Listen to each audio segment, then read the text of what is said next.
Hey everyone, welcome to my another new vlog video. তো আজকের ভিডিওটা হচ্ছে আমাদের মর্নিং স্পোর্টিং ক্লাবের সদস্যরা নিজেদের মধ্যে ভাগে একটি প্রীতি ম্যাচ খেলবো। তাই গুড়ি গুড়ি বৃষ্টির মধ্যে ছাতি নিয়ে বেরিয়ে পড়েছিলাম মাঠের উদ্দেশ্যে। আর মাঠে এসেও সেই একই পরিস্থিতি, গুড়ি গুড়ি বৃষ্টি পড়ছে এবং আমাদের সদস্যরা সকলে ঠিকমতো বৃষ্টির কারণে এসে পৌঁছেছে কি পৌঁছায়নি, সেই জন্য আমি চারি সাইডে খুঁজে একটু এগিয়ে যেয়ে দেখি যে তারা কোথায় অবস্থান করছে। এবং একটু এগিয়ে যেয়ে দেখতে তারা স্কুলের বারান্দায় অবস্থান করছে। যেহেতু বৃষ্টি হচ্ছে তাই বৃষ্টিতে তো আর ভেজা যাবে না।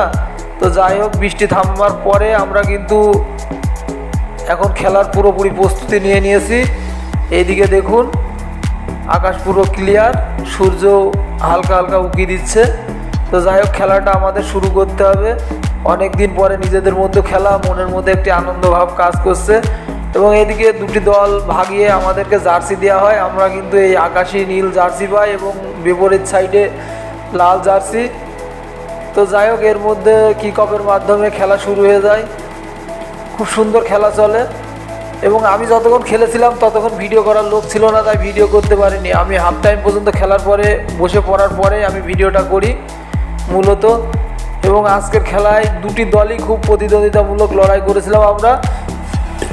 খেলাটা 2-2 গোলে অমীমাংসিতভাবে শেষ হয় এবং 2-2 গোল বা ওটা মূলত বিষয় না, অনেক দিন পরে সবাই একত্রিতভাবে একটি ম্যাচের আয়োজন করলাম, এটাই মূল বিষয়। তো যাই হোক, তারপরে মাঠের চারিপাশে পোতা ফ্ল্যাগগুলো তুলে নিয়ে আসলাম এবং নিয়ে এসে এটাই হচ্ছে আমাদের ড্রেসিং রুম। এখন যে যার মতো চেঞ্জ করছে, যেহেতু কাদার মধ্যে খেলা করেছে তাই সবাই ফ্রেশ হয়ে নিচ্ছে এবং ফ্রেশ হওয়া শেষেই আমাদেরকে দিয়ে দেয় নাস্তা। নাস্তায় ছিল রুটি, মিষ্টি, কলা এবং ডিম। ভিডিওটি কেমন লাগলো অবশ্যই কমেন্ট করে